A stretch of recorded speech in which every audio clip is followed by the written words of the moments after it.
ব্রাহ্মণবাড়িয়ার সরাইলে তীব্র গরম ও লোডশেডিংয়ে থানার ভেতরেই অজ্ঞান ৩ পুলিশ। ভয়েস অব ব্রাহ্মণবাড়িয়া 24 সংবাদে সারাক্ষণ। ব্রাহ্মণবাড়িয়ায় প্রচণ্ড গরম ও লোডশেডিংয়ে অজ্ঞান হয়ে পড়েছেন সরাইল থানার ৩ পুলিশ সদস্য।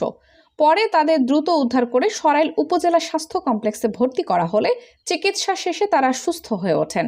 অজ্ঞান হওয়া পুলিশ সদস্যরা হলেন বাবুল হোসেন, মেহরাব হোসেন ও সাদ্দাম হোসেন। জানা গেছে, গত শুক্রবার ২৪ এপ্রিল রাতে সরাইল থানার ভেতরেই এই ঘটনা ঘটে।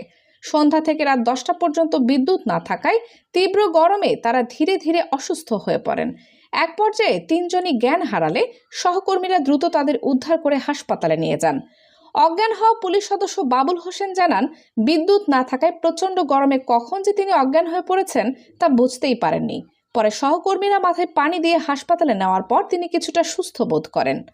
এ বিষয়ে সরাইল থানার ভারপ্রাপ্ত কর্মকর্তা ওসি মঞ্জুর কাদের ভূঁইয়া বলেন, তীব্র গরম ও লোডশেডিংয়ের কারণেই এই ঘটনা ঘটেছে। বর্তমানে ৩ পুলিশ সদস্যই সুস্থ আছেন। থানার সব সদস্যকে সতর্ক থাকার নির্দেশ দেওয়া হয়েছে। তীব্র গরম ও বিদ্যুৎ সমস্যার কারণে জনজীবনে ভোগান্তি বাড়ছে।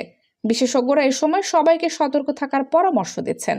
কানিজ Fatema Soma, news desk, voice of Brahmanbaria 24।